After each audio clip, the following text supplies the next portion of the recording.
اعوذ باللہ من الشیطان الرجیم، بسم اللہ الرحمن الرحیم۔ دیکھیں، ہم آج ایسی 3 چیزوں کا ذکر کریں گے، ڈسکس کریں گے جو ہمیں نیگیٹیوٹی کی طرف لے جاتی ہے، منفی سوچوں کی طرف لے جاتی ہے۔ دیکھیں، اس میں پہلی چیز جو ہے وہ یہ کہ لوگوں کا جو ان نیسیسری تنقید ہوتا ہے، لوگوں کو پتہ نہیں ہوتا اور تنقید کر رہے ہوتے ہیں، اس کی وجہ سے بہت نیگیٹو امپیکٹ آتا ہے ہمارے اوپر۔ دیکھیں، اللہ تعالیٰ سورہ الفرقان کی آیت نمبر 63 میں فرماتا ہے کہ جب نیک لوگوں سے جب جاہل ان کے منہ لگتے ہیں تو وہ ان کو سلام کر کے آگے گزر جاتے ہیں، یعنی کہ وہ ان کو اگنور کر دیتے ہیں۔ دیکھیں، یہاں پہ جاہلوں کا ورڈ جو اس آیت میں اللہ تعالیٰ نے یوز کیا، اس کا مقصد یہ نہیں کہ وہ ان ایجوکیٹڈ لوگ ہوتے ہیں، بلکہ اس کی وجہ یہ ہوتی ہے کہ یہ وہ لوگ ہوتے ہیں جن کو پتہ نہیں ہوتا ایشوز کا، لیکن وہ تنقید کرتے ہیں۔ ہمارے معاشرے میں بہت سارے ایسے لوگ ہوتے ہیں جو ان کا مقصد تنقید برائے تنقید ہوتا ہے، ان کو ایشوز کا پتہ نہیں ہوتا، تو کہ ہمیں ان کو اگنور کرنا چاہیے۔ ٹونی کہتا ہے کہ دیکھیں، دنیا میں 2 قسم کے لوگ ہوتے ہیں، ایک تو ری ایکٹیو ہوتے ہیں اور ایک پرو ایکٹیو ہوتے ہیں۔ وہ کہتے ہیں ری ایکٹیو وہ لوگ ہوتے ہیں جو لوگوں کے کمنٹس کا، لوگوں کی باتوں کا اور لوگوں کے رویوں کا امپیکٹ لیتے ہیں، وہ اپنا ٹریک چینج کر لیتے ہیں، وہ اپنے گولز کو چینج کر لیتے ہیں۔ اس کے برعکس وہ کہتا ہے کہ جو کامیاب لوگ ہوتے ہیں وہ پرو ایکٹیو ہوتے ہیں، ان کو اپنے آپ پہ بھروسہ ہوتا ہے۔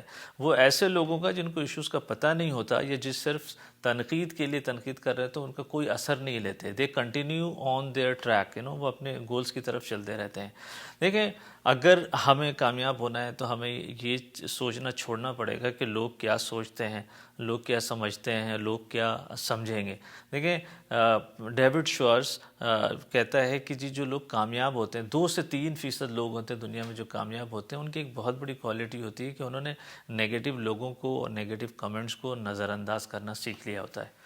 دیکھیں، دوسری چیز جو ہمیں نیگیٹیوٹی کی طرف لے جاتی ہے وہ اکثر یہ ہوتا ہے کہ ہمارا جو آؤٹ کم ہوتا ہے کسی کام کا یا کسی پروجیکٹ کا، وہ ویسا نہیں ہوتا جیسا ہم ایکسپیکٹ کر رہے ہوتے ہیں، جس سے ہم کافی ڈس اپوائنٹ ہو جاتے ہیں، اور جس کی وجہ سے بعض اوقات ہم شاید اپنے اس پروجیکٹ کو چھوڑ دیتے ہیں، بعض اوقات اس کام کو چھوڑ دیتے ہیں۔ لیکن اس میں ہمیں یہ کرنا چاہیے کہ دیکھیں، ہر سیٹ بیک کے اندر یا ہر فیلیور کے اندر ہمیں اس کا پازیٹیو سائڈ دیکھنا چاہیے۔ دیکھیں، ہر فیلیور کے اندر کچھ نہ کچھ لرن کرنے کے لیے ہوتا ہے، اور اس کو بلیسنگ ان ڈسگائز بھی کہتے ہیں بعض اوقات۔ دیکھیں، اس میں ایک مجھے بہت اچھا واقعہ یاد آتا ہے، جب کینیڈا میں ہوا کرتے تو ایک کمپنی کے اندر، ہماری کمپنی کے اندر ڈاؤن سائزنگ کی وجہ سے، یہ کاسٹ کٹنگ کی وجہ سے کچھ لوگوں کو نکال دیا گیا۔ تو ہمیں بڑا افسوس ہوا، وہ ہمارے کولیگس تھے، جانتے تھے ہم اس کو دوستوں کی طرح، تو کافی افسوس ہوا، اور لیکن وہ 2-3 مہینے بعد انہیں جاب مل گئی اور پھر دوسری جگہ سیٹ ہو گئے وہ۔ لیکن ہوا یہ کہ کچھ عرصے بعد، 1-1.5 سال بعد یہ ہوا کہ وہ کمپنی کسی اور کمپنی کے ساتھ مرج ہو گئی، اور اس مرجر کے نتیجے میں بہت سارے لوگ فائر کر دیے گئے۔